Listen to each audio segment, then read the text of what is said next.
Hello all. इस lecture में हम लोग डिस्कस करेंगे कि फेज स्पेस क्या होता है, फिर फेज सेल क्या होता है, फिर उसके बाद हम लोग डिस्कस करेंगे division of phase space into phase cell. फिर इसके बाद हम लोग डिस्कस करेंगे फेज स्पेस में मैक्रो स्टेट की क्या डिफिनीशन होगी और माइक्रो स्टेट की क्या डिफिनीशन होगी। ओके, तो सबसे पहले फेज स्पेस क्या होता है। बेसिकली आपके पास पोजीशन और मोमेंटम के बीच में जो ग्राफ आता है उसी को बोलते हैं फेज स्पेस। यानी मोमेंटम और पोजीशन के रिस्पेक्ट में जो आपके पास स्पेस होगा उसी को बोलेंगे फेज स्पेस। जैसे हमारे पास होता है यहाँ पे कोऑर्डिनेट स्पेस। कोऑर्डिनेट स्पेस क्या होता है, ये बेसिकली आपका इधर एक्स एक्सिस हो गया, है ना, इधर एक्स एक्सिस हो गया, इधर वाई एक्सिस हो गया, इधर जेड एक्सिस हो गया। तो ये आपका कैसा स्पेस है, ये है आपका 3D coordinate, three dimensional coordinate space, क्योंकि इसमें पोजीशन की बात होगी या पोजीशन स्पेस बोल सकते हैं। फिर हमारे पास फेज स्पेस जो होगा वो कैसा होगा, फेज स्पेस में आपके पास इधर रहेगा पोजीशन और इधर रहेगा मोमेंटम। तो ये आपके पास जो स्पेस बनेगा इसे बोलेंगे फेज स्पेस। और फेज स्पेस कैसे होगा, एक्स पी एक्स एक हो जाएगा, ठीक है, फिर वाई पी वाई एक हो जाएगा, फिर जेड पी जेड हो जाएगा। तो जो फेज स्पेस होता है ये कैसा स्पेस है, अगर कोऑर्डिनेट स्पेस आपका 3 डिमेंशन है तो फेज स्पेस जो आपका हो जाएगा 6 डिमेंशनल, 6 डिमेंशनल। ठीक है, क्यों, क्योंकि कोऑर्डिनेट स्पेस में हमें 3 कोऑर्डिनेट की जरूरत पड़ेगी, एक्स वाई और जेड की। फेज स्पेस में हमें 6 कोऑर्डिनेट की जरूरत पड़ेगी। ठीक? तो जैसे मान लो अगर हमारे पास कोई पॉइंट यहाँ पे है, इस पॉइंट को अगर हमें रिप्रेजेंट करना है कोऑर्डिनेट स्पेस में तो एक्स वाई जेड। लेकिन अगर फेज स्पेस में कोई पॉइंट है तो उसको रिप्रेजेंट करने के लिए हमें X P X Y P Y Z comma P Z, total 6 coordinate की जरूरत पड़ती है। ओके, तो ये हमारे पास फेज स्पेस का एक बेसिक सा इंट्रोडक्शन हो गया। The combined position and momentum space is called phase space, या एक दूसरा नाम भी इसका है जो कि है गामा स्पेस। इसको क्या बोलते हैं, गामा स्पेस। ठीक है, तो अब इसमें अगर हम वैल्यूम एलिमेंट की बात करें, तो वैल्यूम एलिमेंट की अगर हम बात करें, तो अगर हम यहाँ पे बात करें इस वाले कोऑर्डिनेट सिस्टम में, इस वाले कोऑर्डिनेट यानी कोऑर्डिनेट सिस्टम की अगर हम बात करें, कोऑर्डिनेट, 1 सेकेंड, तो ये हमारे पास है। यहाँ पे अगर हम बात करें तो यहाँ पे हमारे पास वॉल्यूम क्या हो जाएगा, एक छोटा सा पार्ट होगा। मान लेते हैं कि हमारे पास ये क्यूब है ना, इसका वॉल्यूम है लेट्स से डी टाउ। तो कोऑर्डिनेट स्पेस में अगर हम सिंपल कार्टेशियन कोऑर्डिनेट सिस्टम की बात करें तो वॉल्यूम हो जाता है D X D Y D Z. Okay, phase space में क्या होगा, पेज स्पेस में वॉल्यूम आपके पास हो जाएगा तरीके से छोटा सा एक क्यूब, बट ये जो क्यूब है ये 6 डिमेंशनल है ना, क्योंकि हमने देखा कि जो फेज स्पेस में पॉइंट होता है वो 6 डिमेंशनल होता है। उसका मतलब इसका जो वैल्यूम होगा, मान लो इसको हम रिप्रेजेंट कर देते रहे डी टी वी से या डी टी आर से रिप्रेजेंट कर सकते हैं, और इसको हम रिप्रेजेंट कर रहे हैं डी टाउ से, है ना। तो डी टाउ हो जाएगा D X D P X D Y D P Y और D Z D P Z. मतलब जितना भी एक्स, ये पोजीशन वाला वैल्यूम है इन कार्टेशियन, और ये आपका पोजीशन इनटू मोमेंटम, क्योंकि इसमें दोनों है, पोजीशन स्पेस भी है फेज स्पेस में और मोमेंटम स्पेस है, दोनों को कंबाइन कर दिया जाता है, राइट। तो ये आपके पास डी टाउ आ जाएगा, किसका, फेज स्पेस में जो स्मॉलेस्ट वॉल्यूम है वो, यानी D X D P X D Y D P Y D Z D P Z. तो ये 6 कोऑर्डिनेट है टोटल, ये 6 एलिमेंट है। ओके, तो ये हमारे पास आ गया D X D Y D P X D X D Y D Z D P X D P Y और डी पी जेड। तो हमने जो लिखा हुआ है ये, क्योंकि इधर लिख सकते हैं इधर लिख सकते हैं, तो D X D Y D Z, और ये हो जाएगा D P X D P Y D P Z. So this is the smallest element in phase space उसी को हम लोग बोलते हैं वॉल्यूम एलिमेंट। और वॉल्यूम एलिमेंट फेज स्पेस में कितना आता है, ये आ जाता है D X D Y D P X D P Y D P Z. Volume of phase cell का क्या वॉल्यूम होगा, तो बेसिकली ये जो है आपके पास, जो आपने फेज स्पेस में एक छोटा सा वॉल्यूम कंसिडर किया, एक क्यूबिक वॉल्यूम कंसिडर किया, इसी को बोला जाता है फेज सेल। तो फेज सेल क्या होता है, smallest volume in phase space, जिसकी वैल्यू होती है D X D Y D Z D P X D P Y D P Z.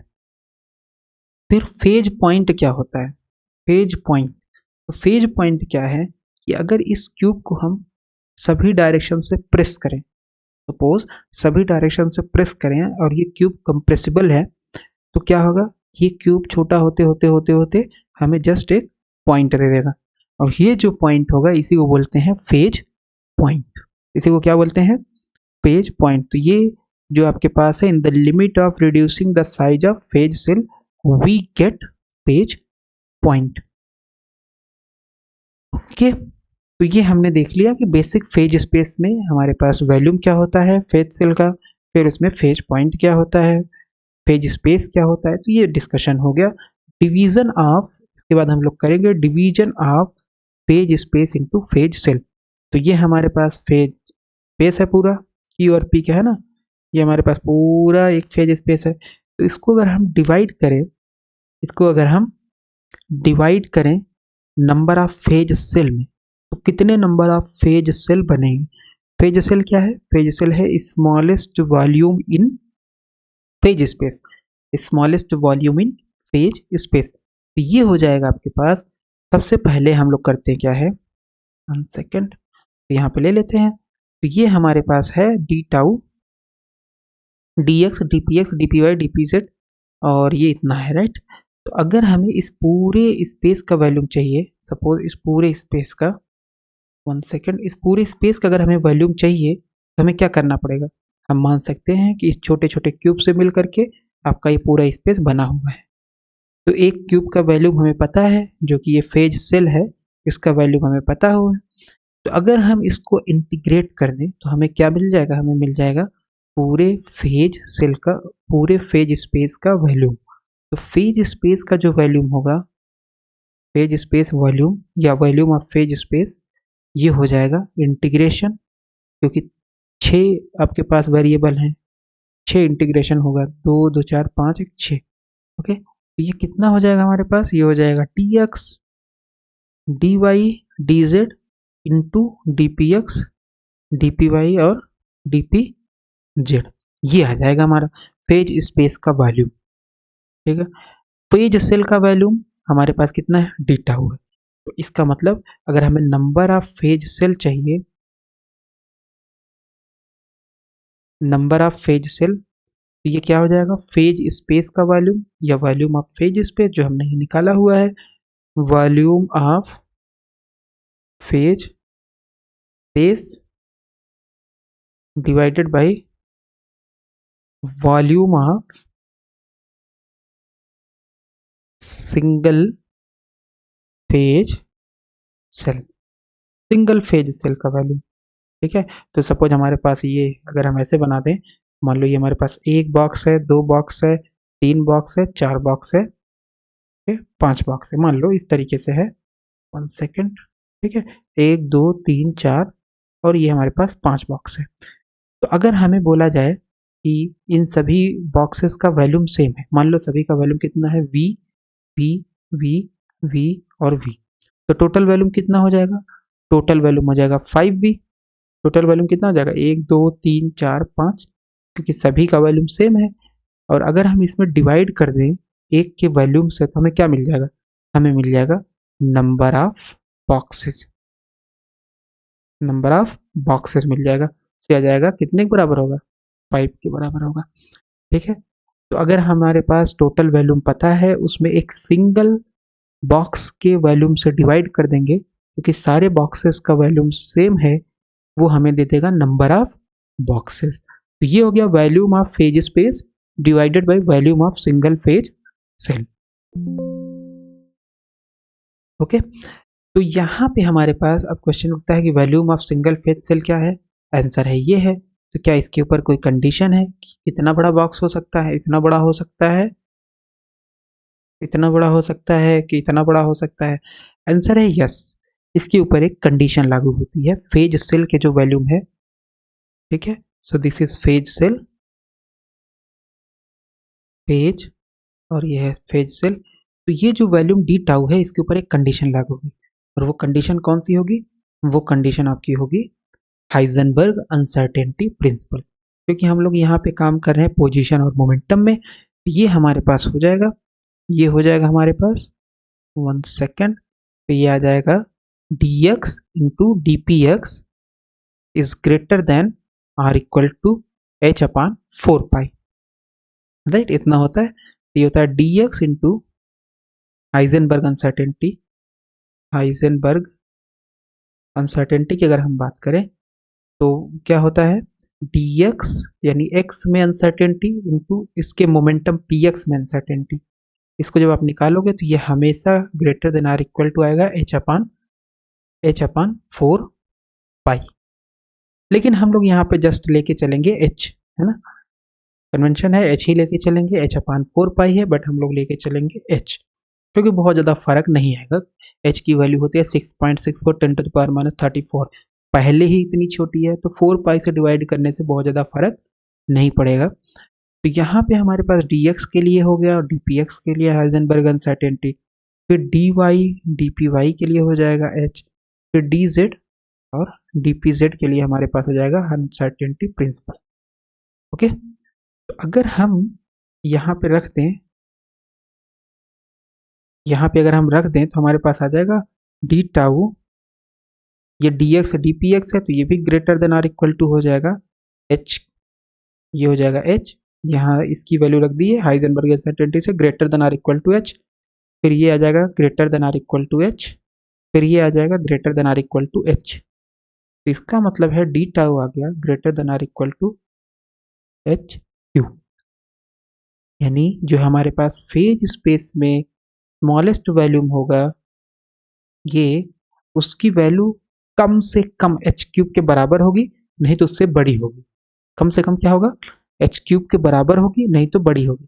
इसका मतलब है कि फेज सेल का जो वॉल्यूम हमें लेना पड़ेगा, कम से कम कितना ले सकते हैं, कितना छोटा से छोटा ले सकते हैं, फेज सेल वॉल्यूम ये आ जाएगा आपके पास एच क्यूब के बराबर, ये इतना आ गया।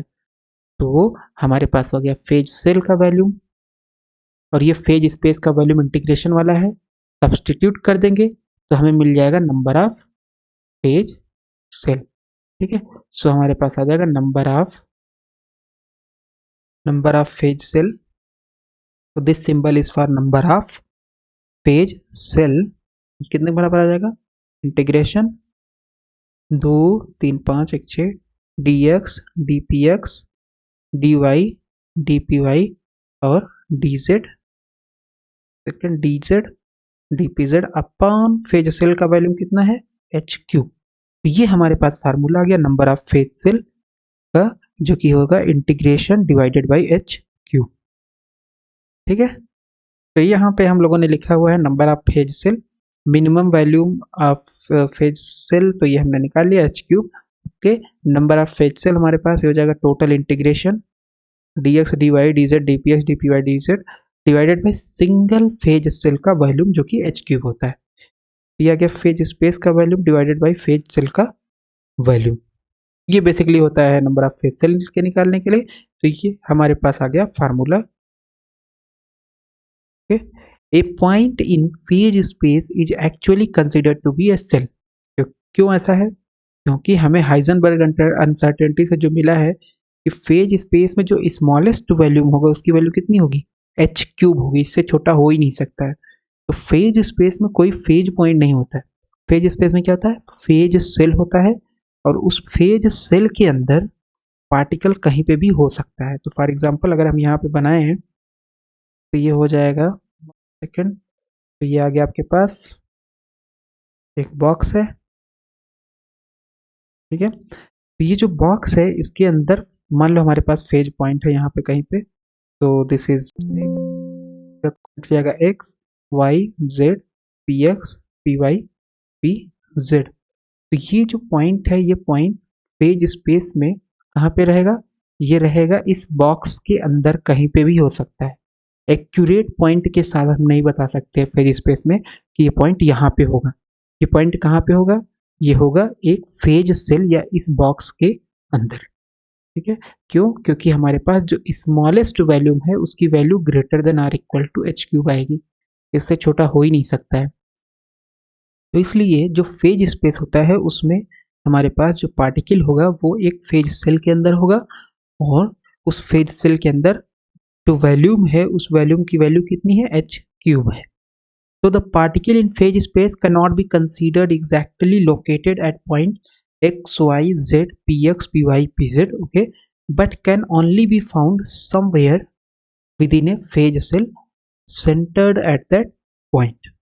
तो कहीं वहां पे पाया जा सकता है, इस फेज सेल के अंदर ये पॉइंट पाया जा सकता है, बट एक्चुअल में यहाँ पे जो स्थित है ये एग्जैक्ट पोजीशन हम लोग नहीं बता सकते। Macro state, micro state, phase space, phase cell में क्या होता है? तो फेज पॉइंट को सिंपल आप किसी फेज सेल में जब रख देते हो तो उसे बोलेंगे, जो बॉक्सेस होंगे कितने तरीके से रखोगे वही होगा macro state. A macro state of the ensemble may be, अब इंसेम्बल क्या होता है? Collection of particles, collection of particles, basic हम ऐसे समझ सकते हैं। May be defined by the specification of phase point in each cell. तो हर सेल में बस फेज पॉइंट हमने रख दिया तो वही हो जाएगा मैक्रो स्टेट। माइक्रो स्टेट क्या होगा? Each arrangement of specified system और molecules with their phase points in particular cell is called a micro state. तो माइक्रो स्टेट क्या होगा? बेसिकली माइक्रो स्टेट आपका होगा कि जो फेज पॉइंट आपने रखा है उसका और कितना तरीका हो सकता है, कितना कन्फिग्रेशन हो सकता है। सिंपल हमने फेज पॉइंट को फेज सेल के अंदर रख दिया तो वो मैक्रो स्टेट बताएगा, लेकिन कितना कन्फिग्रेशन होगा इस टोटल अरेंजमेंट का वो हमें बताएगा माइक्रो स्टेट। तो माइक्रो स्टेट क्या होता है?